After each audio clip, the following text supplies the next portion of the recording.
안녕하세요. 안공TV의 안공입니다. 오늘은 원룸 임대사업 이런 게 궁금하다. 건물 관리에 대한 편입니다. 이런 수익형 부동산을 매입을 해서 임차인들한테 시달리고 월세 막 밀리고 이런 것들에 스트레스를 많이 받으신 분들이 임대사업 할 게 못 된다. 이런 얘기를 많이 하시는 것 같아요. 그런 걸 방지하기 위해서 어떻게 해야 되는지가 오늘 영상에 들어가 있습니다. 건물을 매입하게 되면 전문 주택관리업체를 지정을 하게 됩니다. 이분들이 어떤 일들을 하냐면 일단 건물 청소에 대한 부분입니다. 복도는 주 2회에서 3회 정도 이렇게 청소를 하고요. 그리고 이사정산을 하게 되는데 이사정산을 할 때 이제 공실 청소도 진행을 하게 됩니다. 임차인이 퇴거를 하고 나면 그 방을 청소를 해야 되잖아요.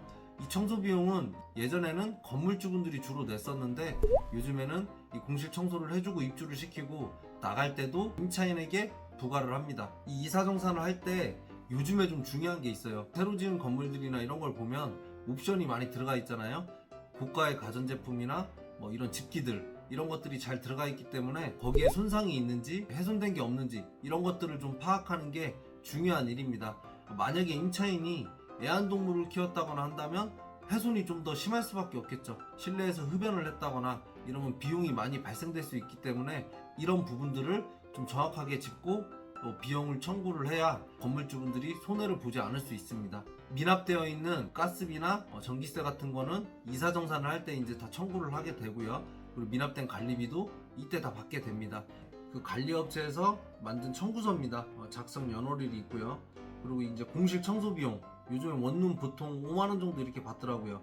수리 비용이 이제 따로 있는데 이게 제가 좀 전에 말씀드린 집기라든가 이런 거에 대한 비용입니다. 이렇게 나오면 이거를 건물주분이나 위탁받은 중개업소한테 보내주게 되는데 이 비용만큼을 보증금에서 공제를 하시거나 관리업체가 임차인들에게 직접 받는 경우가 있습니다. 인터넷 비용과 수도세는 관리업체에서 징수를 해서 대납을 합니다. 빨갛게 표시되어 있는 부분만 보시면 될 것 같습니다. 보증금 반환하려면 다른 것들 다 정리해야 된다 이 내용이고요.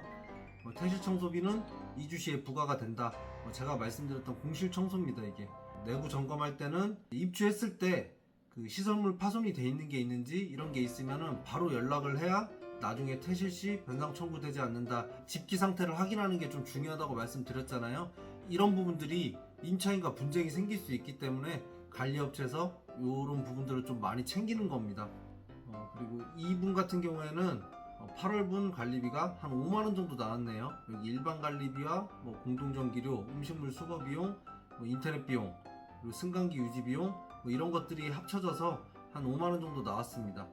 여기 주요 관리 사항이 있는데 계단하고 복도 뭐 청소해주고 세대 내 AS 업무, 이사정산 업무, 그리고 소방안전, 뭐 전기안전에 관련된 업체 선정 및 대납 이런 것들을 진행을 하고 있습니다. 하자보수 이것도 좀 중요합니다. 건물에 배관이 막혔다든가 조명이 나갔다든가 이런 자잘한 하자들이 있습니다.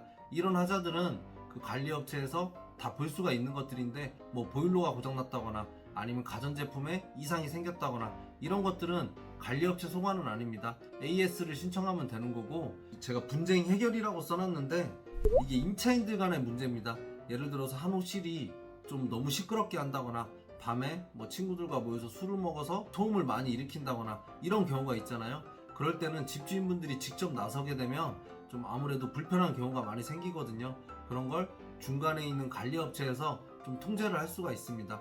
마지막으로 이건 임대사업을 처음 하시는 분들은 잘 모를 수가 있습니다. 건물의 규모가 좀 크면 전기안전관리자나 아니면 소방관리자를 선임을 해야 되는데 이걸 누구를 선임해야 될지 비용은 얼마나 드는지 이런 걸 좀 잘 모르시잖아요. 관리업체가 그런 걸 좀 대신해서 진행을 해줄 수가 있습니다. 엘리베이터 보험도 가입을 해야 되는데 관리업체가 지정이 되어 있는 건물들은 관리업체에서 보험 만기일 전에 보험 계약을 갱신해야 된다고 건물주분들에게 연락을 합니다. 들지 않으면 이제 과태료가 나올 수 있습니다.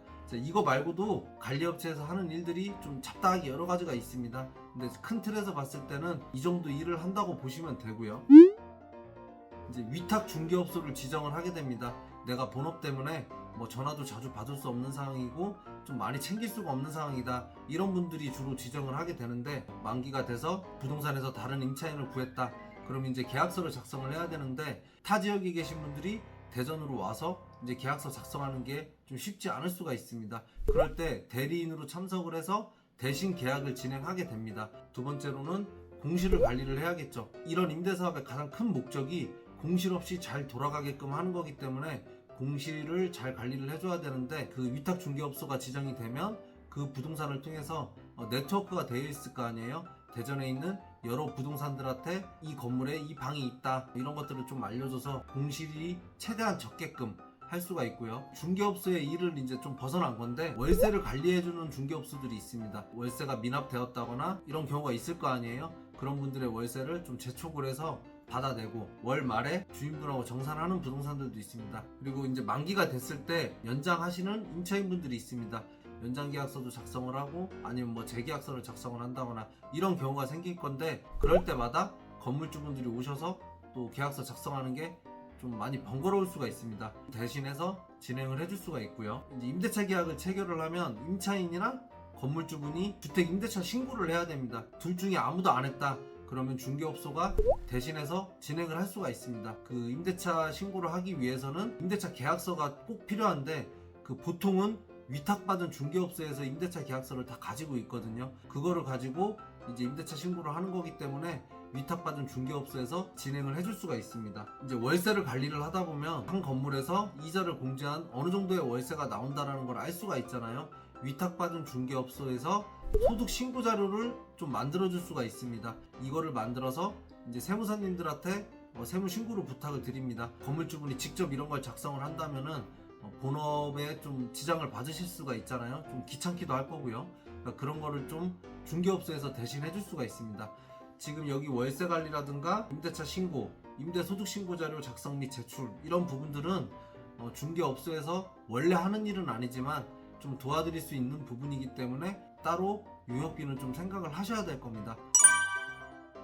타 지역에 계신 분들도 이렇게 조력자들의 도움을 좀 받게 된다면 사실 관리하는 데는 큰 어려움이 없습니다. 월세가 잘 들어오는지 체크하는 정도, 가끔씩 위탁받은 중개업소나 관리업체에 전화를 받는 정도인데 그 정도 일은 충분히 할 수 있다고 봅니다. 가장 작은 노력을 해서 좀 수익을 받을 수 있는 게 저는 이런 임대사업이라고 생각을 합니다. 임대사업을 하는데 가장 큰 목적은 수익을 극대화시키는 겁니다. 그런 수익을 극대화시키고 잘 돌아가게끔 하기 위해서는 건물주분 혼자만의 힘이 아닌 조력자분들의 도움을 받아서 이렇게 진행을 하신다면 더 좋은 사업의 성과를 가져올 수 있다고 생각을 합니다. 오늘 차는 여기까지 마치겠습니다. 시청해주셔서 감사합니다.